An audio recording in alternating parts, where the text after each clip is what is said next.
Ete yeşil pişirsen, bunu az pişirsen ne kadar bunu yersin? Bir defa de başka bir şey. Başka bir meyveden başka. Ancak bunu yersin, yeşil Ya. pişirsene. Kışta vurur sen yeter. Sen olur. Allah'a. Ete ne olur be, öyle bunu yersin, her akşam bunu yersin. Ya da akşam yemek için ortaya yedin. Hayır akşam yemek için ortaya yedin.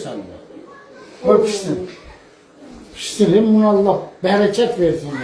Gözlerim. Sabah bununla yersin. Bu hemen pişirken sabah yedik. Bir daha bir pişirelim. Ben diyor yok. Allah seni bir saniye pişir.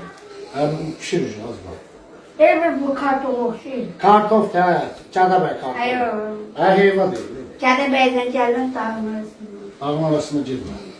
Kabağa dumanlığa gider kıştı, azarsa.